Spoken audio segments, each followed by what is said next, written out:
આજે ભારત દેશ માટે ગૌરવનો દિવસ છે।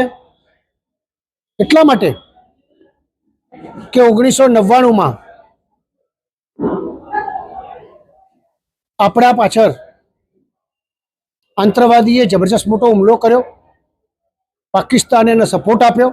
ઊંચા ટેકરા ઉપર હોવા છતાંય આપણા સૈનિકો વીરતાથી લડ્યા અને કારગિલ વિજય દિવસ તરીકે આજે આપણે પ્રાપ્ત કર્યો। સમગ્ર વિશ્વએ જ્યારે નોંધ લીધી કે આટલા ઊંચા હોવા છતાં આપણે નીચે રહીને તમામ લોકોને ઘસેડીને આપણા અનેક સૈનિકો વીરગતિએ પ્રાપ્ત થયા, એમનું બલિદાનનો દિવસ આજે રહે છે। કેટલાય લોકો ઘવાયા।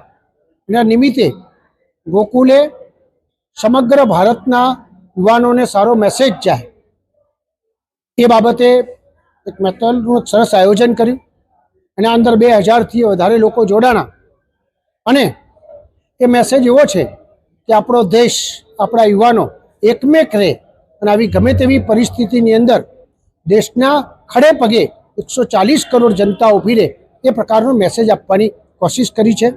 હું આ બધા જ વિદ્યાર્થીઓને ખૂબ દિલથી બિરદાવું છું, યુવાનોને બિરદાવું છું કે આમાં ભાગ લઈને આ કારગિલનો જે દિવસ છે, આપણો વિજય દિવસ છે, એને ખૂબ દિલથી આપણે બધા બિરદાવીએ અને બધાને કારગિલ દિવસની ખૂબ શુભકામનાઓ આપું છું।